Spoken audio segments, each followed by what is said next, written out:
You will no longer stand between me and my destiny. But I will. And the Masters of the Universe. I am Adam, Prince of Eternia and defender of the secrets of Castle Grayskull. This is Cringer, my fearless friend. Fabulous secret powers were revealed to me the day I held aloft my magic sword and said, "By the power of Grayskull!"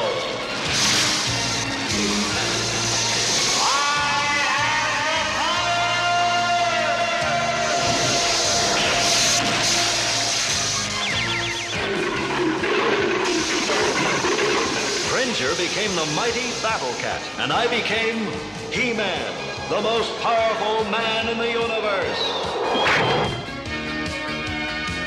Only 3 others share this secret. Our friends, the Sorceress, Man-at-Arms, and Orko. Together we defend Castle Grayskull from the evil forces of Skeletor. Welcome to another episode of I Have the Power, a He-Man podcast. As always, I'm your host, Adam, and with me this episode is co-host Chris. Chris, how's it going? Doing fantastic, Adam. Thanks for having me on to talk about a little Masters of the Universe. This is the first time for me. Yes, you are the co-host of the Turtle Dojo, a Teenage Mutant Ninja Turtles podcast. But I know you expressed interest in, actually when we first started communicating, about coming on as a guest for various, He-Man episodes. And we've always been talking about when we can get you in. And this is the episode we chose. It would have been cool if we could have me, you, and Steven, but the time distance, he's in the UK, you're in the States, I'm in Canada. It's a whole mess of time zones. So maybe one time on a Saturday when you're able to do it, we'll try and squeeze it in where we can get the 3 amigos on. But for now, it's not feasible. But one day we'll make it happen.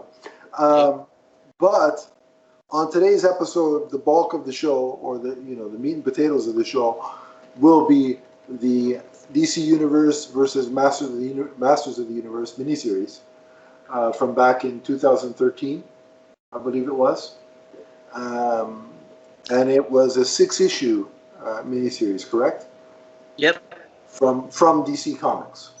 So, that's right. DC Comics acquired the licensing or the rights to Masters of the Universe from Dark Horse in 2012, I believe, and they premiered the Masters of the Universe comic series, which was 6 issues, and then this one followed directly behind that series in 2015.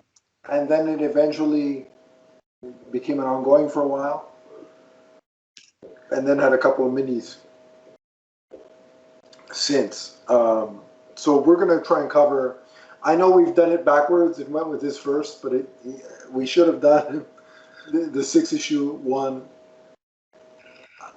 before this one. But I figure because that's so barely referenced, we can get away with it with doing it this order. So I don't think anybody will be too up in arms over the way we've chosen to do it. Well, and I think most of the pertinent information from that first series is echoed in this. So yeah. I mean, there's enough there that if you haven't read that, you get the gist, and then we can go into detail later once we review that series. But before we get into what we thought of that story and some details there is some news. As we know, there is there's 2 new Masters of the Universe animated series coming to Netflix.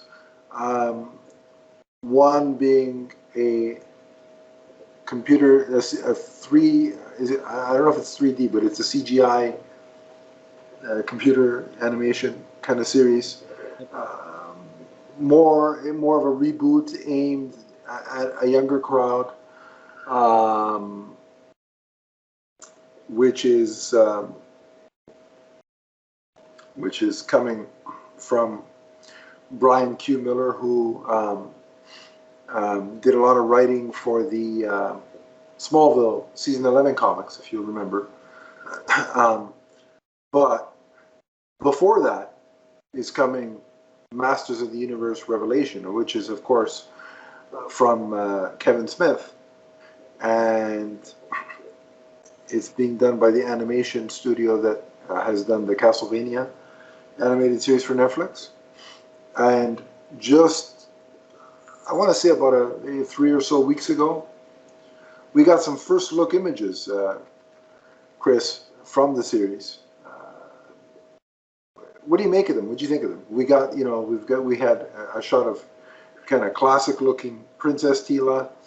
We got Prince Adam holding up a sword.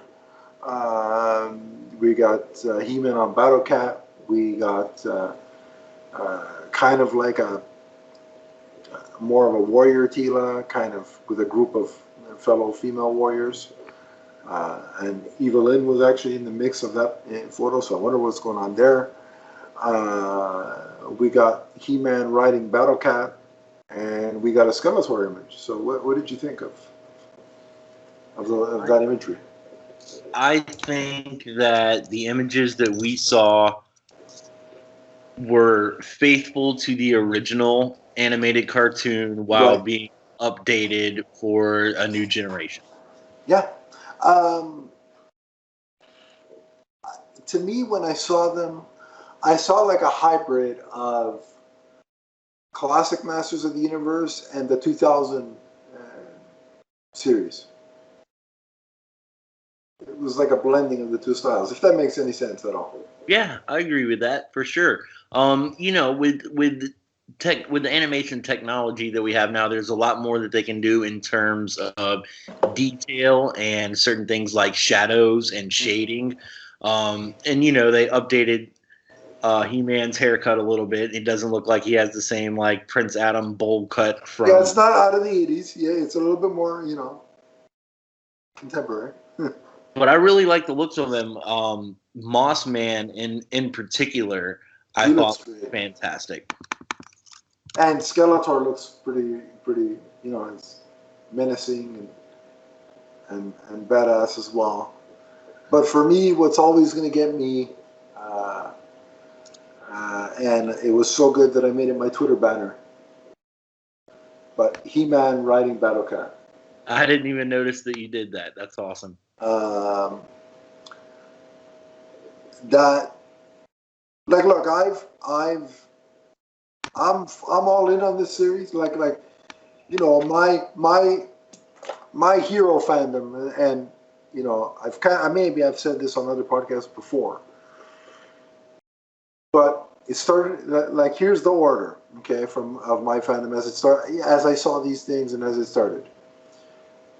It started with He-Man. That was the first cartoon I can remember in the Masters of the Universe. Likewise. I'm not going to go into that. Well, I am kind of going to revisit the story. I had all the toys. I had the castle. I had He-Man. I had Battle Cat. I had Skeletor. The whole 9 yards. And then the toys got without my warning got given away without my say so. But then that's beside neither here nor there. I don't hold any resentment at all because they went to charity. But I still wish I had them. But it was. But I'm glad some kid got to enjoy them. So I'm not being any kind of. It's not a negative. It's just I kind of miss that because I see people that still have their originals, and I'm like, damn it, I used to have those.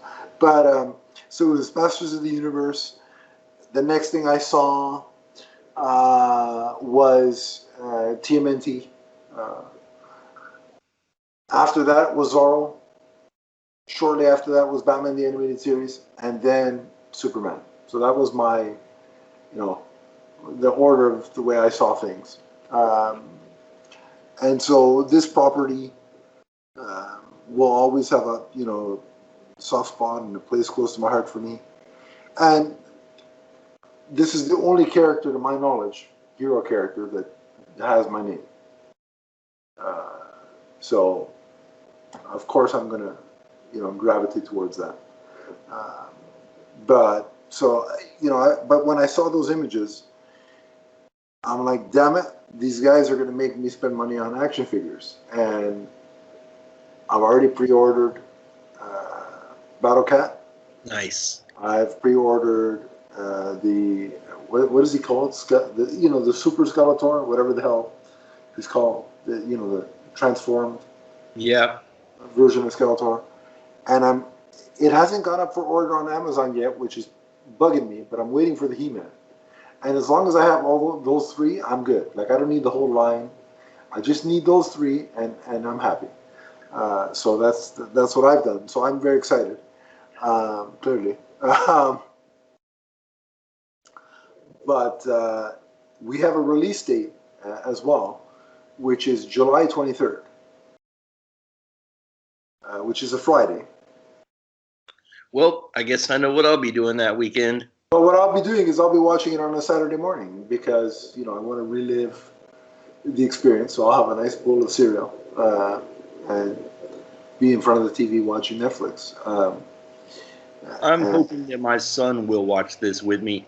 He hasn't watched much of the original series because being kids these days, they think that anything from the 80s looks like the olden days. So they can't really get into the animation. So I'm hoping that with this new animated style, it'll be the type of show that he can start watching. Sure. I'll enjoy for the nostalgia reasons. So I'm really excited for this, man. Have you showed him the 2000 one yet? No, we haven't done that one yet. Nope.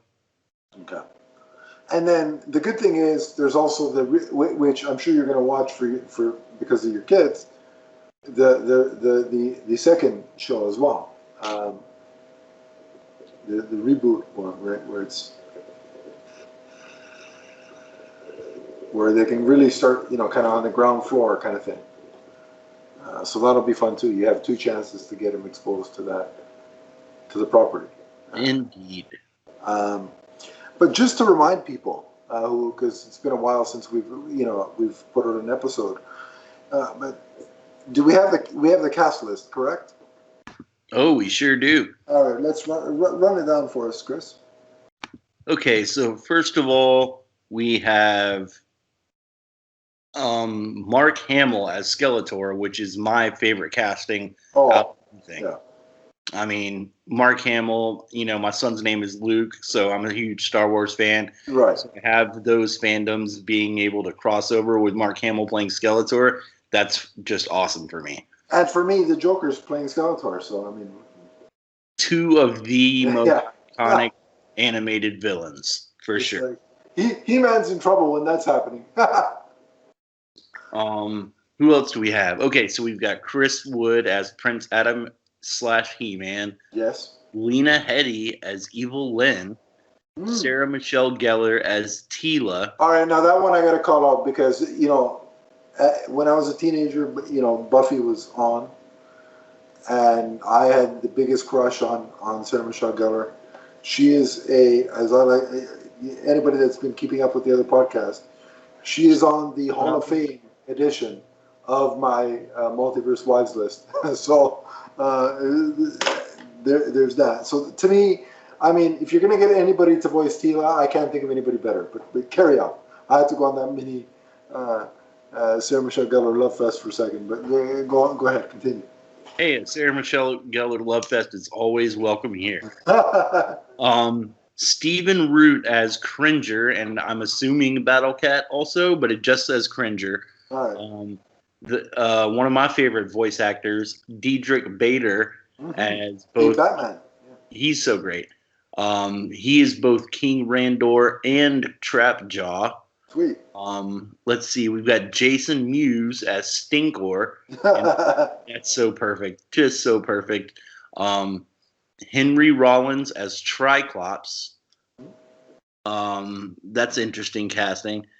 Alan Oppenheimer, who played the original Skeletor, is Mossman in this one. Alicia Silverstone is Queen Marlena. Oh my God, we got a Batgirl in this thing. all fandoms are converging. So wait a minute. You're telling me that a Batman and Batgirl are He-Man's parents? And they're going up against the Joker. Yeah. Yep. And Mark Hamill's in this, right? Sorry, not Mark Hamill. Of course he is. Kevin Conroy, correct? Ooh, you know what? I don't see his name. Oh yeah, he is. He's Merman. Right. So there. I mean, two Batman, a Batgirl, a Buffy.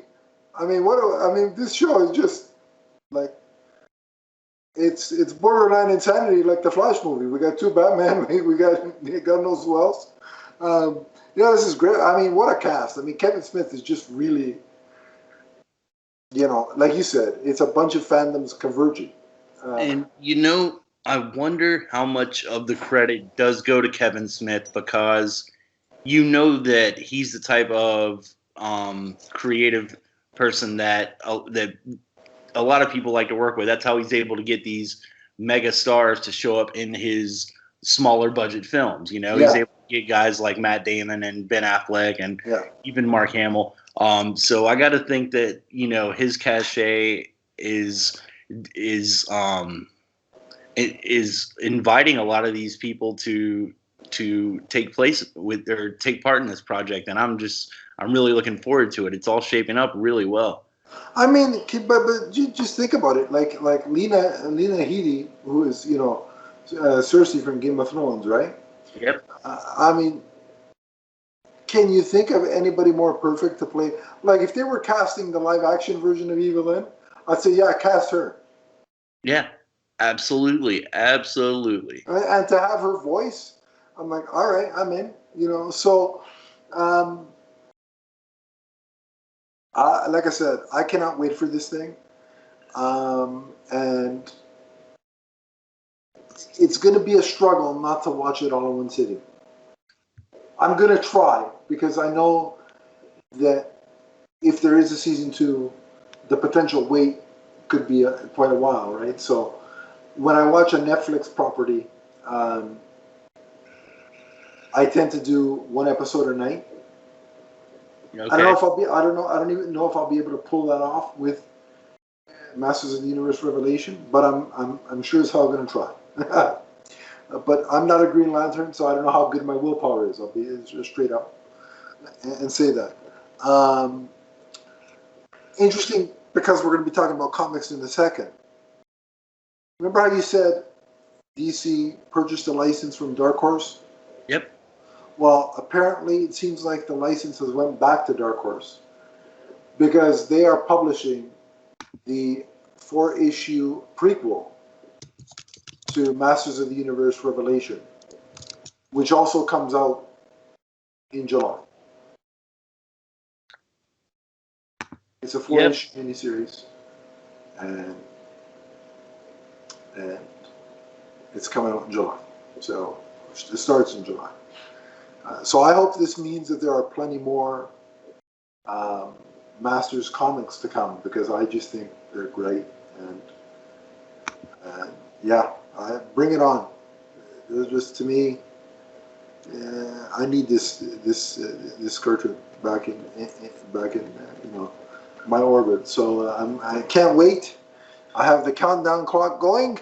Oh, nice. What's that? I said, nice. You got the countdown clock going. Well, in my head, I don't actually have a countdown. I should. That's maybe something I should put on my screen. But I say the sooner the better. And I'm going to implore our audience, make sure this thing is a hit. Watch it. Get your friends to watch it. Let's get as much eyeballs on this as possible for several reasons. Because A, it would entice them to do more. B, it would possibly ignite Netflix's interest in doing the live action film, because I think remember recently there was a big story about Sony making a first look deal with Netflix. Yep. About putting their stuff on streaming, and some movies will go direct to Netflix. I ultimately think that's going to happen with Masters of the Universe. Because if you think about it, Netflix has two Masters of the Universe projects going, two animated projects. Clearly, a bunch of the executives at Netflix must have a love for the property.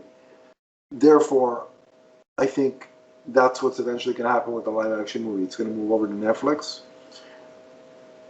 In order to cement that, what I think is going to happen, the more eyeballs on this will help that on, because it will reaffirm to them that yes, there is massive interest in this. So when it comes out, get eyeballs on it, tell your friends. And the other thing is, recently I just watched something called Jupiter's Legacy, and I really liked it. And Netflix announced that it's not continuing for a second season. I was just about to bring that up. I'm kind of bummed over that, and don't make that happen with Masters of the Universe, people. I'm telling you right now.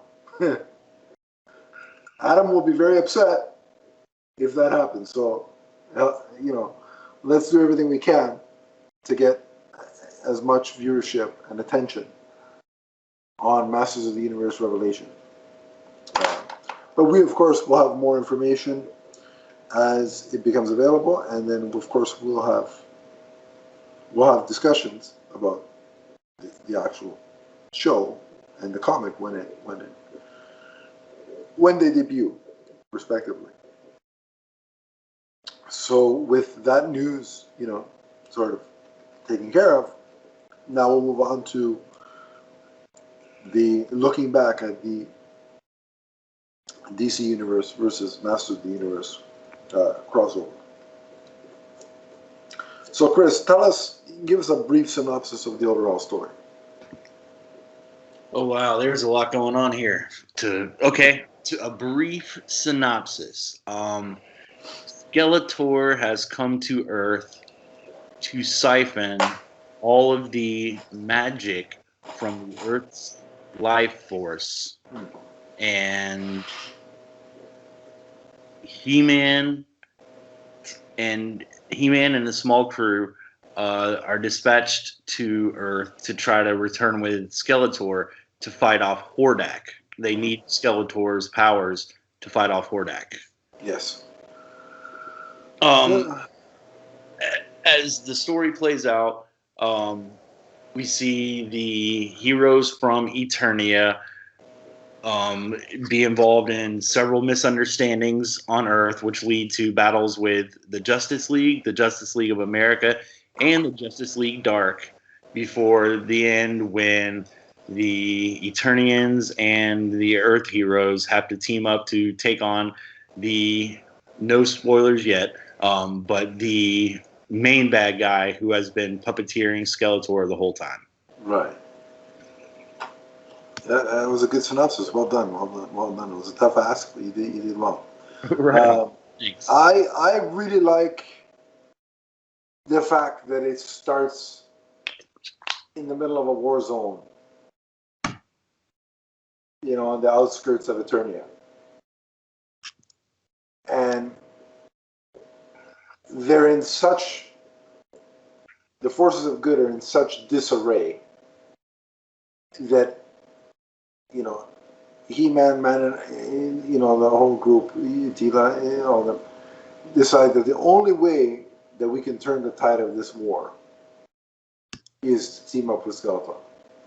But think about how desperate they would have to be to go that route. And I like the fact that they just thrust you in the midst of all that chaos. I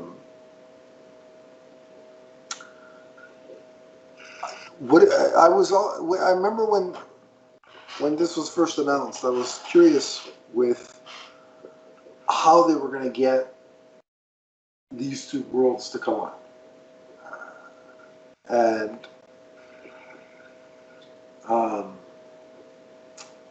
for me, the whole magic aspect, and Skeletor and his benefactors siphoning the magic from the DC universe Makes a lot of sense. Well, how did you feel about that? Do you think it was contrived? Do you think it made sense? What are some of your thoughts? No, I thought it was. I didn't think it was contrived. I thought it definitely made sense, and also that allows for one of Superman's two weaknesses to be introduced into the story. Yeah. He's only susceptible really to kryptonite and magic, so it made sense in that respect.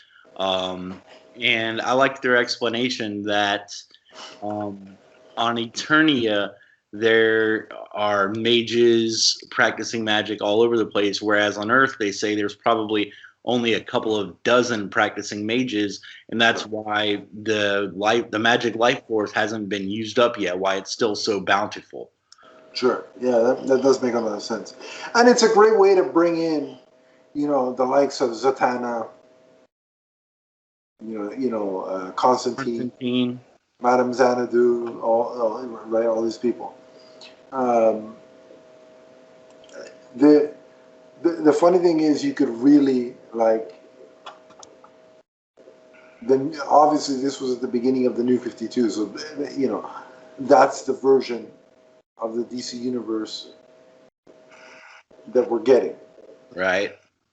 Which I'm not opposed to. I enjoyed. There are elements of New 52 that I enjoyed. And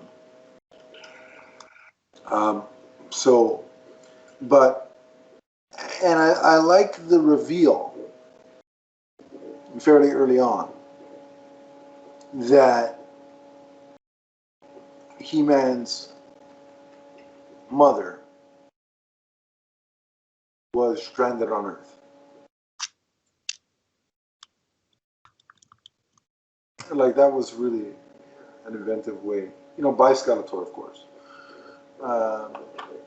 But it was, and I like the conversation because she runs, she finds her way to Constantine, John Constantine, and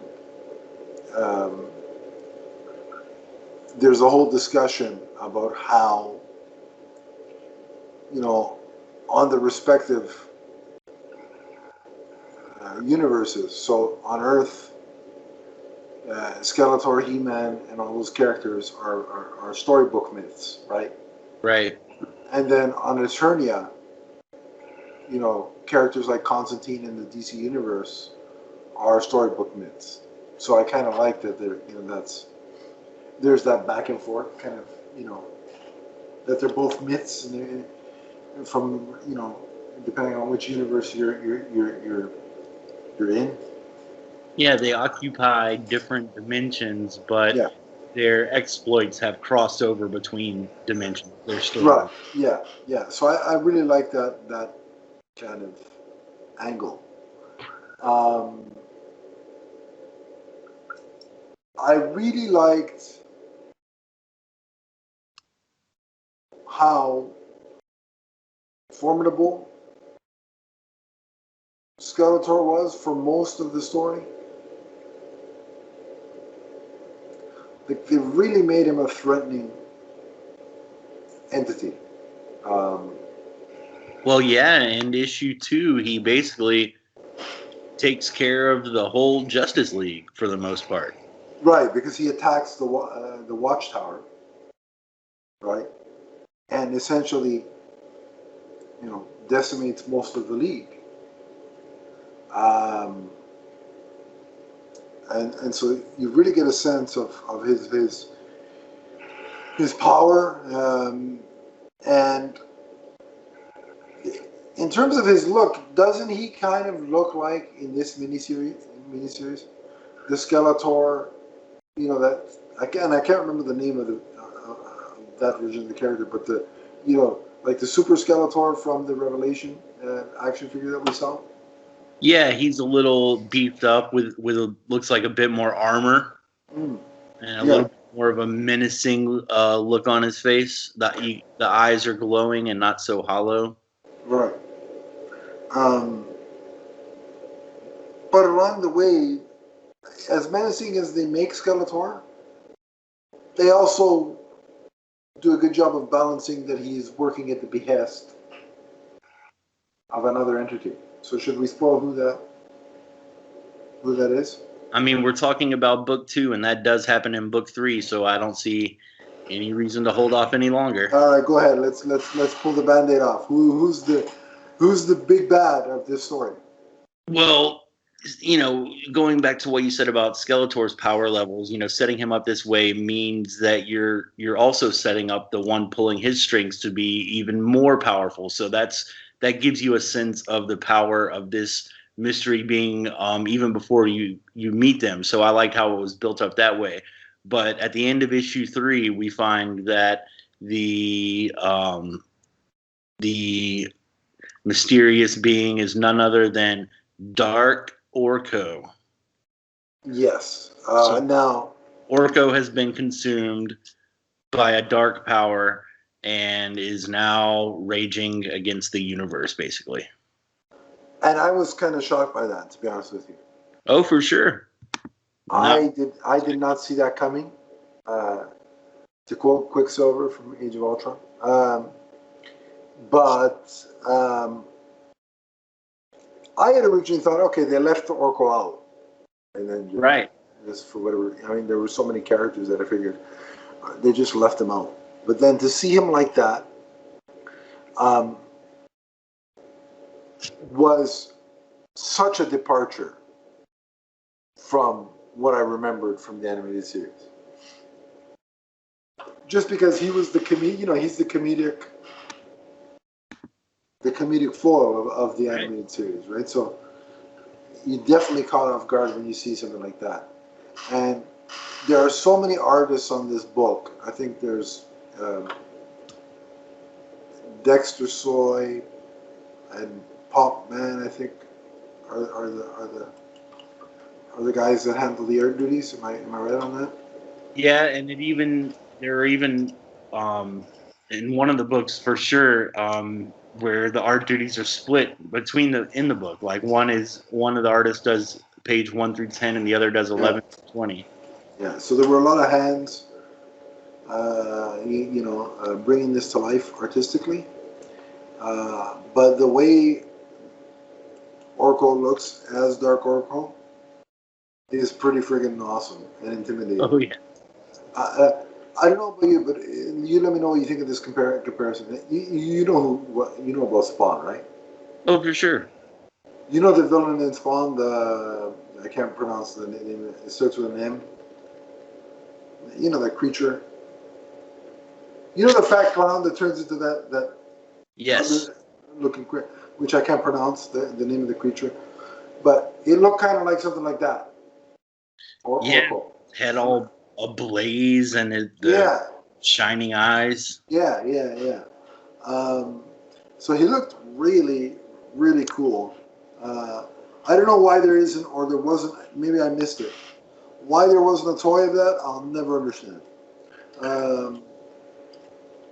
But that's neither here nor there. So I love how the two villains manipulated both sets of heroes. Yes, they the first manipulation is making everyone believe that He-Man killed Superman when in fact they have Superman trapped in Orko's dimension of Trala, and the one that they believe He-Man killed was just like a construct. Yeah. And again, that in and of itself, seeing the Justice League fight, He-Man and the members of his army.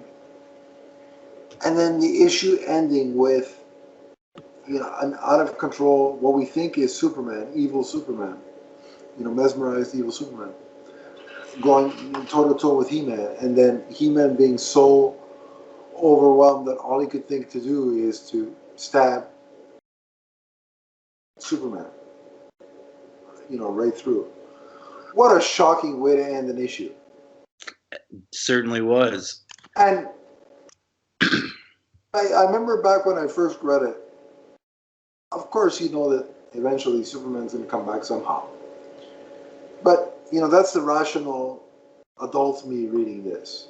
But had I read this as like a 10 or 11-year-old kid, I would have been gutted. I would have been like, well, who am I supposed to choose here? Like how can I side with one or the other? Like, this is ridiculous. This is a really tough ask, and it's ridiculous to ask this of me. But yeah, so what a just that I mean that kind of a page would have ripped me in half as a kid. Yeah, He-Man stabbing Superman, that's traumatic. Yeah, it's like right up there with Optimus Prime's death in the Transformers, the animated movie there, and so yeah, it just but what a powerful image. Because I don't, and it's powerful for two reasons. One, because didn't think I've ever seen He-Man resort to that level of force and violence, and I've only ever seen Superman in that kind of a predicament against Doomsday. Right. So it was quite the the incredible piece of art to behold. Um, Really so great in all the books. I mean, the splash pages of yeah, Man at Arms battling Green Arrow yes. and Battle Cat battling Martian Manhunter. I mean, it's just like everything that like you said, if I read this when I was like 11 or 12 years old, it's everything that little nerd Chris would have just been crazy about. It was really. I mean, it's one of the more quiet pages, so to speak. But it's still like every time I reread this book, I just stop and sort of pause and just stare at it for a few minutes. It's the splash page of the Batcave when Constantine brings Tila, He-Man, Evelyn, and such to the Batcave, and you get the splash page, and you see the 1989 Batmobile, right dead center in the middle of the Batcave, and Yeah, pretty rad. it just looks like Tim Burton's Batcave, and I'm like, can I just like frame this page and stare at it from now till the end of time? Because I mean, and that was I think Dexter Soy on that particular page, and my God, is he an incredible artist? Because it looks like you're looking at basically an exact rendition of the Burton Batcave and Batmobile, like transplanted onto the page. It's pretty impressive. Um, I also like the page where we first see um, Battle Cat and Man at Arms and all those guys come over, and Battle Cat is roaring, and you see that that heroic kind of forceful pose that Battle Cat is known for. That was another fan favorite of mine in terms of pages.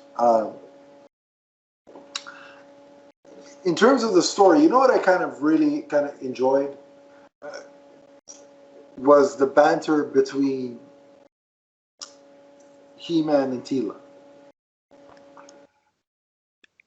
Yeah, it's almost like a brother sister type, like where she's like egging him on, or she's like she knows when she's like being testy with him. Yeah, yeah. It was really well written, and it felt kind of like a more, and maybe this is the wrong word, but you'll understand what I mean.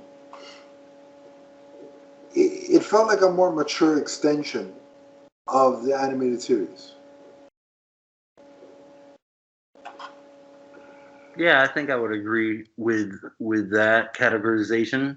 Um, so I really liked their back and forth throughout the whole thing. Um, I also really enjoyed the sort of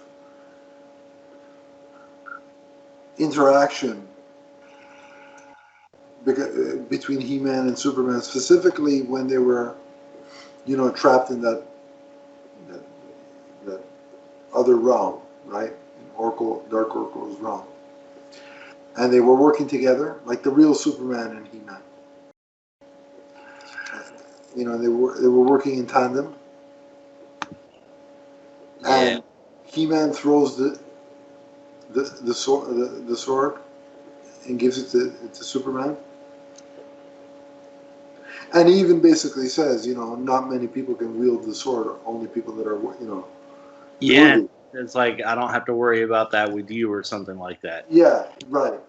And he's like, just do me a favor, whatever you do, don't say, basically he tells him, don't say the line, because then, I'm screwed. So, but yeah, just seeing them work sort of in tandem, back to back, and that was something special. And I like that, both were shown to be formidable and powerful with and without the sword. So it wasn't like the sword was the only reason, that they were capable of ultimately defeating Dark Oracle and Skeletor. But I really like the way that interplay sort of went back and forth. What did you think of the role Batman had? He was more of the strategist, behind the scenes, kind of, organizing the various Justice Leagues into battle against these unknown off-worlders. What did you think of that? Because I thought it was pretty appropriate for Batman. I think it's appropriate for this story because there's so much interdimensional and magic type stuff going on, and that's not really Batman's realm, Yeah. That's where a guy like Constantine comes in. So Bruce, trying to puzzle things out, sitting at the Batcave trying to figure things out, is entirely in character, and I think pretty fitting for the story that this particular story that they were telling. Yeah. And in terms of the Batman aspect, I really like the fact that there was a scene with Alfred when it was still believed that Superman was dead. That, Bruce is trying to sort of discern what's going on. At one point, doesn't want to accept the fact that Superman is quote unquote dead. And Alfred is basically telling him, basically saying, you're feeling this way because he was one of the few people that you considered a friend that you let in, right?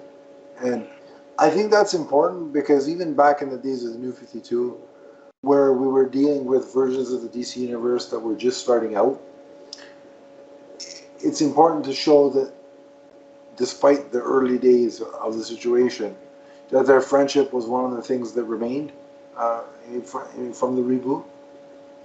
So I really like that call out to it, and Bruce being adamant that no, he's not dead, right? I like that, and I just like that he's kind of when everybody's possessed and kind of at each other's throats, he's the one that kind of reins them in and says, "Look, you guys we're being played, right?" Again, I think, like you said, it's very appropriate for Batman. I don't know that seeing, as much as I love Batman, seeing him physically go toe-to-toe with somebody like Skeletor is not... I mean, yes, we're dealing with comic books and there's suspension of disbelief that you have to kind of put in place. But even that would have been much if you had Batman, trying to employ hand-to-hand combat against Skeletor. You know what I mean? It would have been kind of ridiculous. So I'm glad they went the road that they went with him. Um, Batman does turn up in the final battle against Dark Orgo. He doesn't really do anything, but he's there. yeah, he's there, but again, it's not like he's leading. I mean, it's very much a case of He-Man and Superman working together. That's why they succeed, and that's as it should be in this type of book. Agreed. I also like the banter between Batman and Constantine, where it's, I think Constantine calls him old spooky or whatever he calls him, which I thought was really funny. They're antagonistic back and forth. And I really liked when they paired them off into like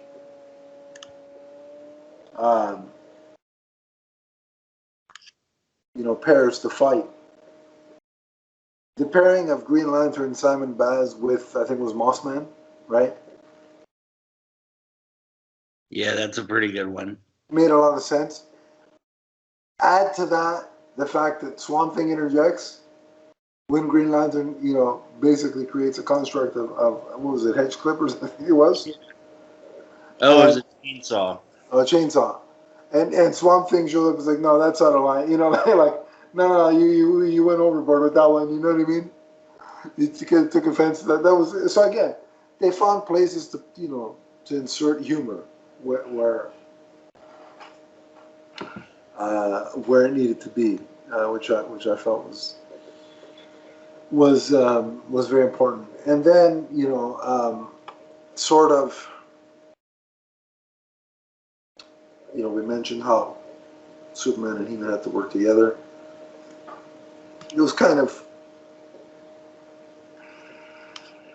also interesting, the sort of another relationship that I liked how it played out was Skeletor and Evelyn, because he's still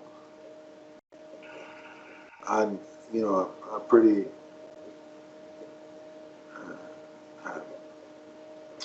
he's quite cruel to her in the fact that, like, he's just using her for his own ends, where Evelyn, I mean, she protests through most of the series, but she does still love the guy, and she ultimately turns on He-Man and Tila predictably to sort of try and help him, and then he just kind of screws her over, anything. So it's like, yeah, Skeletor's still a jackass. Like, yeah, since the 80s, he really hasn't, like, he hasn't changed in that respect. I honestly think that you could have like a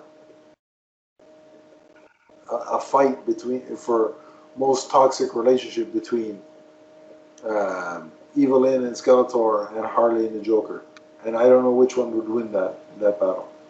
But it was, again, the writer of this book, I believe, is James Robinson. I think, was it?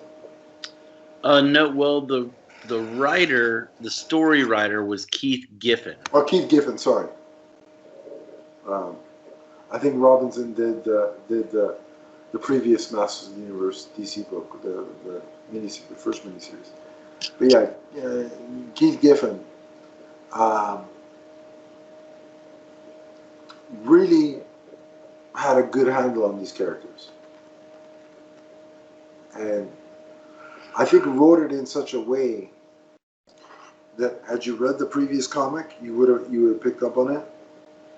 But had this been your first exposure to DC's take on He-Man and the Masters of the Universe, you could believe it being set sometime after the 80s series and just roll with it. I mean, it's a little darker and more serious, but they all still feel very, very true to those versions of the characters. Yeah, and I think they did a good job of capturing each individual voice, because there are a lot of characters to juggle in this story. You've got the Masters of the Universe, Justice League Dark, and Justice League of America, and they all play a part. But I thought when I was reading each individual character, I could hear them in their own voice. They didn't sound like, Superman didn't sound like Tila, didn't sound like Constantine. Yeah, yeah, that is very true. Um, it was a little jarring. I gotta admit, even though that I knew this was the New 52 era, when the construct of Superman died and disappeared, and Wonder Woman's getting all bent out of shape more than usual because, gotta remember, in this continuity, at the start of it at least, Wonder Woman and Superman were a couple. Right. And to hear her talk about Superman in that way, I kind of forgot about it. And so rereading it, I was like, oh yeah, that's kind of weird. But I'd forgot about that, so that was kind of interesting to. Yeah, and you have Wonder Woman cradling Superman in the pose that we most often associate with Lois Lane. Yeah. So it was very, very weird for at least until like then I'm like, oh yeah, okay, I remember now, and then I got used to it. But I like the way it ends because, of course, when the heroes team up, they have to have their big, grand farewell. But I like that it's set up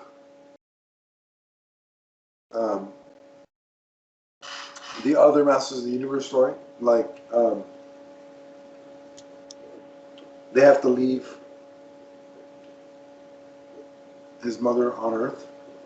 Right. He promises, once we get back, I'll find a way to bring you home. But also, Tila mentions why He-Man didn't mention that they were looking for his sister.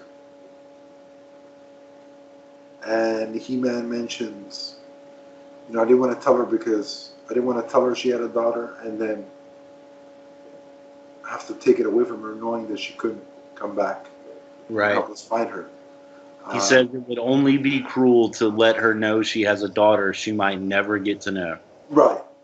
So I like that because it sets up, a story down the road in the Masters of the Universe comic where they do find, of course, He-Man's sister and eventual She-Ra. So I like that little bit of story building. I thought it was very clever. And again, just a couple of, quotes that it isn't some grand, like it works, but if you pick up the other title, great, you can follow along. If not, it's not like you feel obliged to all of a sudden start, you know what I mean? It's done very well, where you could either leave the story there, or if you were so inclined, you could pick up. Yeah, it works very well as a self-contained 6-issue story arc.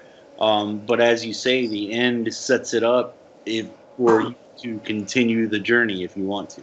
Right. So, overall, is there anything else you want to bring up, or we can go ahead? No, I wish we had seen more of Deadman inhabiting other people. There was one panel of him inhabiting Battle Cat, and I really would have liked to have seen a little bit more of that story. Yeah, that was pretty fun. Yeah. But no, nothing. I think we covered most of the bases. I don't think there's anything. Yeah, we talked about specific pages that we like. All right. So with that in mind, give it a final thought and two grades out of 5. One for story and one for art. Final thought. This is a welcome mashup of two of my favorite properties ever. I've been a fan of He-Man and the Masters of the Universe, as well as the DC superhero characters for literally as long as I can remember. Because He-Man and the Masters of the Universe premiered in 1983 when I was 2 years old, and I was already watching Super Friends at that time from the 70s. So this is, two of my most loved properties, being being crossed over here, and I think they did an excellent job with it. It's a great self-contained story, but it also, just like you said, sets things up for you to continue reading if you want. I'll say art, I give it a 4.5 out of 5. It's almost perfect. And story, probably the same, 4.5 out of 5. With the story, it jumped back and forth a little bit much for my liking. There was so much going on in so many different places. It jumped back and forth between the groups a lot. Yeah. But yeah, I think solid 4.5s across the board for me. Awesome. I'll say that it is literally the crossover of my childhood dreams, pretty much. I've gotten several. One is this one. The other one is Batman and Ninja Turtles. The only other one that they have to at some point do to make me fully happy is have Batman meet Zorro, because that would be something on many levels. But aside from that, they've given me everything I wanted with this crossover. I thought each set of characters was handled respectfully, and each set of characters got the spotlight. Like, one wasn't favored over the other. They didn't have to job one character to put the other one over, to use wrestling terms. And I think it is in terms of tone, it's the perfect kind of crossover. It's that summer blockbuster kind of feel to it, and it was a lot of fun. And it did its job, because not only did I continue reading the New 52 Justice League, but I also continued reading the Masters of the Universe title. So it definitely served its purpose. And, it's the only one of its kind that we're going to get for a while, because, as I said, the comic rights for Masters are back at Dark Horse. So I don't foresee this kind of thing happening for quite some time. But in terms of a rating, I'm going to give the story a 4.5. I think you're right. You're bang on when you say that it was a little too much jumping between, the groups of characters. And I think that could have been helped had this been like a 12-issue maxi series. They would have had a little bit more time to flesh things out. And I think that would have helped. But still, 4.5 out of 5 is really solid. I thought the art was fantastic. I thought every artist and his slightly different art style meshed really well. It wasn't jarring when I went from one artist to the next, because each artist was so good. So I'm going to go a little bit higher than you and give a 5 for good. But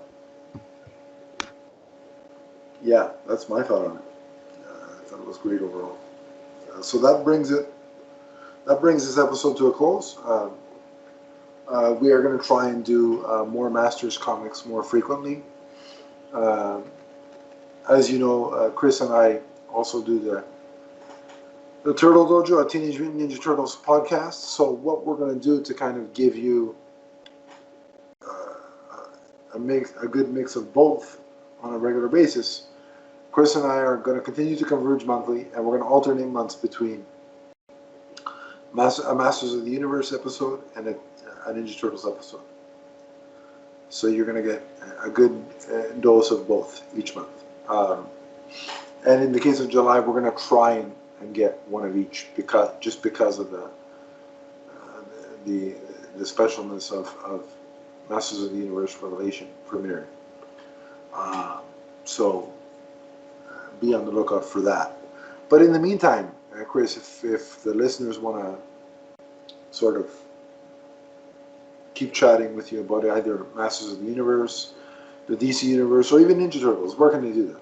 Well, you can find me on Twitter at Chris N. Harrelson, and you can search for Commodore Schmidlapp if you want. That's my other handle on Twitter. Or, when we post about this episode in the Facebook group, join us on over there and chat about it. Perfect, yeah. And if you want to talk with me about any of these 3 subjects or more, you can do that at Adam_LeafsFan on Twitter. As Chris said, we have a Facebook group. The link will be in the description below. So you can click the link. I'll add you, and we can continue the conversation there.